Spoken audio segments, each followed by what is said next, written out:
जय जवान जय किसान, भारत माता की जय। आज हम इस वीडियो में देखेंगे कि कृषि आय क्या होती है और क्या कृषि आय पर आयकर अधिनियम में क्या कोई हमें कर देना पड़ता है, क्या टैक्स देना पड़ता है। तो आइए अब इस जो भारत जो है, भारत एक कृषि प्रधान देश है और इसमें हम लोग की जो जीविकोपार्जन है वो पूरी तरह मतलब कृषि पर ही डिपेंडेंट है। तो इसमें बहुत से खेतिहर हैं, बड़े बड़े जो खेतिहर हैं उनके पास बड़ी बड़ी जमीनें हैं और वो अच्छा खासा खेती से उनकी आय होती है। तो उनका प्रश्न होता है कि क्या ये हम जो कृषि करते हैं और ये बड़े पैमाने पर कर रहे हैं तो क्या इस पर जो कहीं ऐसा कि नहीं सरकार इस पर कोई टैक्स तो नहीं लगाती है। तो आइए अब हम लोग इसको देखते हैं कि क्या कृषि आय जो है उस पर टैक्स कर लगता है या नहीं लगता है। क्या बोलता है कानून, आयकर अधिनियम जो कानून है उसमें क्या इसके लिए प्रावधान है। तो आइए हम लोग इसको समझते हैं कि कृषि आय पर अगर टैक्स नहीं लगता है तो उसका क्या रीजन क्या है, लॉजिक क्या है। तो आयकर अधिनियम में का जो धारा 10 है, 10(1) उसमें कहा गया है कि आपके जो कुल आय होगी उसमें जो से जो कृषि का जो आय होगा वो उसमें शामिल नहीं होगा।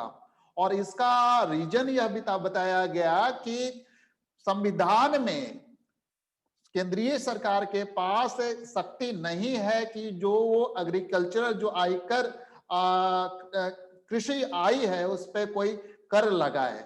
तो इस कारण से इनकम जो टैक्स एक्ट है, आयकर अधिनियम 1961, उसमें एक प्रावधान दिया गया कि इसको कुल आय जो है जिस पर हमें कर लगाना है उसमें इसको शामिल नहीं करेंगे आयकर कृषि आय को। तो इसी लॉजिक के कारण इसको आ, इस पर कोई आयकर का कोई प्रावधान नहीं है। तो आइए अब हम लोग इसको समझते हैं कि कृषि आय क्या होती है और क्या इसकी परिभाषा क्या है कृषि कृषि आय का। तो ये एक धारा 1(a) कहते हैं कि उसमें इसकी कृषि आय की परिभाषा दी गई है कि कृषि आय होती क्या है। तो कृषि आय के लिए इसमें बड़ा कवरेज है कि ये जो परिभाषा दिया गया इसमें बहुत सी चीजों को शामिल किया गया है।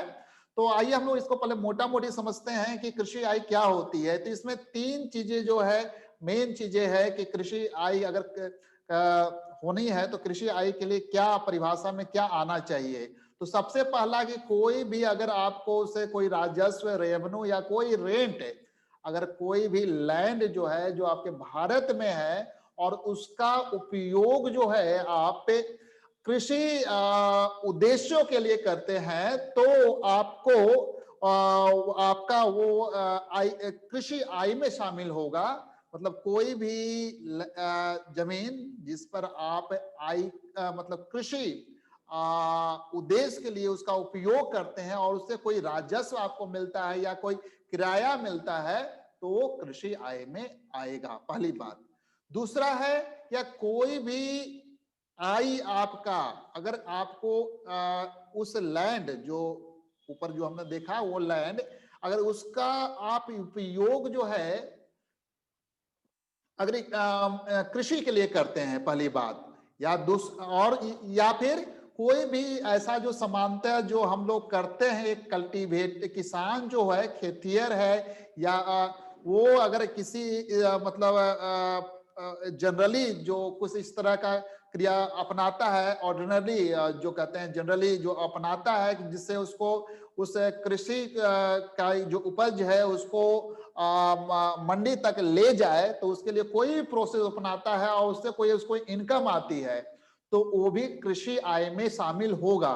और अंतिम जो है कोई भी कृषि आय जो आपको कोई देखते हैं कि फार्म बिल्डिंग क्या होता है कि आपके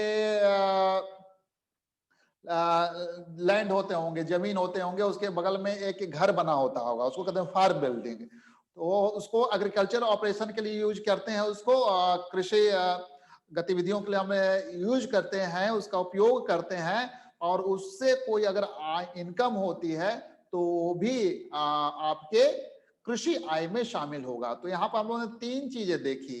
पहला कि आपकी जमीन जो है भारत में हो और उसका उपयोग जो है आप कृषि उद्देश्यों के लिए करते हैं। एंड दूसरा, कोई भी आय जो आपको कृषि से प्राप्त होता है या फिर कोई भी ऐसा प्रोसेस आप अपनाते हैं जिससे एग्रीकल्चरल जो आपका प्रोड्यूस है, मतलब जो उपज है, फसल है, उसको आप मार्केट तक ले जाने के लिए उपयोगी बना देते हैं उसको, कोई भी प्रोसेस, या फिर आप कोई भी मतलब कृषि उपज जो है आपको उसको सेल करते हैं, मतलब बेचते हैं कोई मंडी में, तो इससे अगर कोई इनकम प्राप्त होता है तो ये भी कृषि आय में होगा। एंड तीसरा, कोई भी फार्म बिल्डिंग जो आपका कहते हैं ना फार्म हाउस, आप कहते हैं फार्म हाउस अगर बना हुआ है खेती, मतलब आपके जमीन के बगल में बना रहता है, देखते होंगे फार्म हाउस वगैरह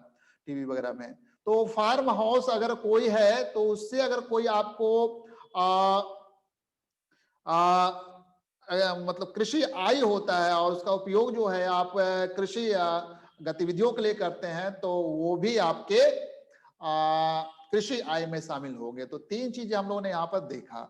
अब आइए इसको हम लोग थोड़ा सा समझने की कोशिश करते हैं, क्योंकि हम लोग शॉर्ट वीडियो बनाने की कोशिश कर रहे हैं, लेकिन थोड़ा सा हम इसको विश्लेषण करेंगे हम लोग। सबसे पहला जो हम लोगों ने देखा कि जमीन जो है वो कहाँ पर होना चाहिए, भारत में होना चाहिए, और उसका उपयोग जो है आप कृषि उद्देश्य के लिए कर रहे हैं, और उससे कोई आपको कोई आय राजस्व प्राप्त हो रहा है, कोई उसका किराया मिल रहा है, जैसे लीज पे। आजकल क्या देखते होंगे कि गांव में लोग लीज पे दे देते हैं, बट पट्टा पे दे देते हैं जमीन को, जिससे वो किस एग्रीकल्चर जो है उस पे खेती करता है, ठीक है। तो वो से जो कोई आय इनकम जो होती है आपको, इसमें इसके लिए आपका तीन कंडीशन है। पहला वाला के लिए तीन कंडीशन है। पहला कंडीशन ये कहता है कि जो आपका जो लैंड जो है उससे, उसी लैंड जैसे मतलब उस जमीन से आपको किराया या कोई आमदनी होनी चाहिए। दूसरा कहता है कि वो जो जमीन है वो भारत में होना चाहिए, क्योंकि अगर बाहर में आपने जमीन खरीद रखा है तो उस पर अगर कोई उपज होता है तो वो भारत में उस पर छूट नहीं मिलेगा, भारत में जमीन होनी चाहिए।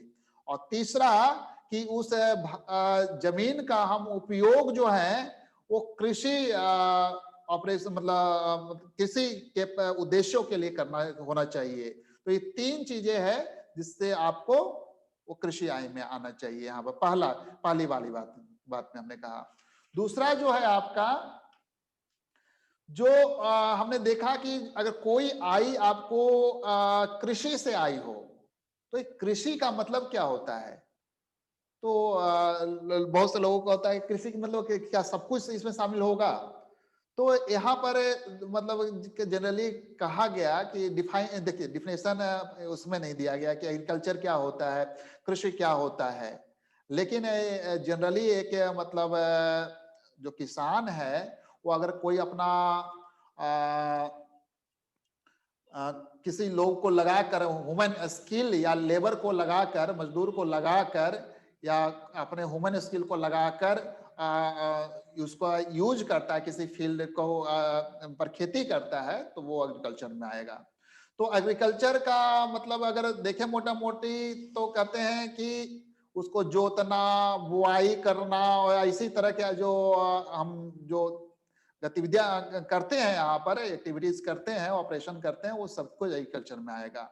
मतलब दो चीजें मतलब इन्वॉल्व हो रहा है। एक कहते हैं कि प्राथमिक जो आपका ऑपरेशन है या और उसके बाद का ऑपरेशन, जैसे प्राथमिक में आप कहते हैं कि जो किसान जो होता है, जो कोई भी प्रोड्यूस है उसको रेज करने के लिए, ठीक है, जो कुछ बेसिक एक्सरसाइज करता है, ऑपरेशन करता है, जैसे जमीन की बुआई करना, हल जोतना, उसकी सफाई करना, और तो बेसिक कुछ ऑपरेशन है। तो बेसिक ऑपरेशन, उसके बाद सब्सिक्वेंट सब मतलब बाद वाला ऑपरेशन क्या है, कोई भी ऑपरेशन जो है प्रोड्यूस, जब आपका जो ये वो में क्या है तो स्प्राउट आ जाता है, जब वो फसल लगाते हैं तो फसल लगाने के बाद वो उग जाता है, तो उसको बीडिंग, तो उसकी साफ सफाई, बीडिंग या डीइंग करते हैं, तो वो आपके बाद के ऑपरेशन में शामिल होंगे। तो ये जो बाद का जो ऑपरेशन है वो मतलब जो कृषि ऑपरेशन तभी समझा जाएगा जब उसमें क्या होना चाहिए, बेसिक कंडीशन होना चाहिए। ठीक है, बेसिक कंडीशन मतलब आपको बेसिक कंडीशन हो तो उसके सपोर्ट में आपके बाद वादे ऑपरेशन होने चाहिए। तो ये हम जनरली समझते हैं कि कृषि क्या होता है। हम डिटेल में अब इसमें डिफरेंट जितने भी आपके क्वेरी रहेंगे आप यूट्यूब पर डाल दीजिएगा या फिर आप जो नंबर रहेगा उस पर आप कॉल कर लीजिएगा, तो जो भी क्वेरी होगी उसको सॉल्व भी किया जाएगा। इसमें इसके एक लंबा सेशन हम लोग लेंगे, अभी हम लोग शॉर्ट वीडियो बनाने की कोशिश कर रहे हैं जिससे एक बेसिक अंडरस्टैंडिंग जाए। दूसरा है कोई भी प्रोसेस हम अपना रहे हैं जिससे जनरली जो किया जाता है जिससे कि जो आपका जो कृषि उपज है उसको हम मंडी तक ले जाएं, तो इसके लिए कोई भी ऑपरेशन किया जाता है तो वो भी आपके मतलब एग्रीकल्चर इनकम में आएगा। और तीसरा, और किसी भी एग्रीकल्चरल जो आपका फसल है उसको मार्केट में अगर सेल करते हैं तो कृषि आय में आएगा। तो ये एक मोटा मोटी डिफिनेशन था। एक डिफिनेशन था जो फार्म हाउस, फार्म बिल्डिंग से अगर कोई इनकम होता है तो वो एग्रीकल्चरल इनकम में आएगा। तो फार्म बिल्डिंग से बड़ा अच्छा है कि कहते हैं कोई भी आय जो है फार्म बिल्डिंग से है जिसको आप आपका ऑनरशिप है या कोई ऑक्यूपाइड किया गया है उसको रेंट या रेवेन्यू पर, तो उससे कोई इनकम आ रही है तो उस आएगा। तो यहाँ पर एक मजेदार वाली बात है ये है कि जो इसको समझते कैसे हैं, क्या कंडीशन होगा जब फार्म बिल्डिंग का इनकम जो है आपको टैक्सेबल होगा। तो इसके लिए दो कंडीशन है कि पहला जो बिल्डिंग जो होना चाहिए वो आपके जो जमीन है, खेती है, खेतियर जमीन है उसके नजदीक में होना चाहिए, बिल्कुल नजदीक होना चाहिए। ऐसा नहीं कि हमने 1 किलोमीटर मतलब हमारा जमीन यहाँ पे 1 किलोमीटर दूर हमारा फार्म हाउस है, तो वो नहीं, जमीन के बिल्कुल नजदीक होना चाहिए, इमीडिएट विसिनिटी होना चाहिए आपका। दूसरा है कि जो उसका जो किराया या राजस्व जो है वो प्राप्त हो या वो काइंड में भी प्राप्त हो सकता है। तो वो उसका जो कनेक्शन है वो लैंड से होना चाहिए। ठीक है, तो जैसे उसको यूज जो है आपको ड्वेलिंग हाउस या स्टोर हाउस या स्टोर रूम के रूप में कर रहे हैं, वहां पर आपने अपना फसलों को जमा कर रखा है, साफ सफाई करते हैं उस फसलों का, उसको एग्रीकल्चर प्रोड्यूस वाले, इस तरह के ऑपरेशन वहां पर कैरी ऑन होना चाहिए। अब इसमें इसके अलावा कुछ और कंडीशन है जैसे कि लैंड है जो आपके सिचुएटेड कहाँ पर होना चाहिए फार्म बिल्डिंग के लिए। फार्म बिल्डिंग के लिए अगर इनकम टैक्सेबल अगर आपके नहीं होना चाहिए, मतलब एग्रीकल्चर मतलब कृषि आय होना चाहिए, तो उसके लिए कुछ और कंडीशन है जैसे कि वो म्यूनिसिपैलिटी लिमिट से आपका 8 किलोमीटर से दूर होना चाहिए या फिर 2 किलोमीटर और 6 किलोमीटर, जिसमें मैंने पहले की वीडियो में मैंने इसको कवर किया है कि इससे अगर दूर है और एक पॉपुलेशन का है ये है क्राइटेरिया है तो आपके फार्म बिल्डिंग के डिफिनेशन में आएंगे। देखिए यहाँ पर हम लोगों ने ये शामिल नहीं किया है कि क्या एग्रीकल्चर लैंड जो है या इसको अगर सेल परचेज करेंगे तो वही क्या एग्रीकल्चर इनकम होगा। तो एग्रीकल्चर इनकम देखिए, इवन आपका जो एग्रीकल्चर अगर मान लीजिए शहर में आपका जमीन है, ठीक है, और उस पे आप खेती करते हैं तो भी वो कृषि आय में तो आएगा। ठीक है, अब सेल और उस लैंड को सेल और परचेज करेंगे तो उस पर टैक्स लगेगा या नहीं लगेगा, ये आपको कैपिटल गेन्स में डिफाइंड होता है। उसके लिए क्राइटेरिया दिया गया है कि इतना लिमिट होना चाहिए, उस 2 किलोमीटर, 6 किलोमीटर, 8 किलोमीटर के लिमिट के अगर आपका बाहर है तो एग्रीकल्चरल लैंड में नहीं आएगा, वो मतलब एग्रीकल्चरल लैंड होगा वो।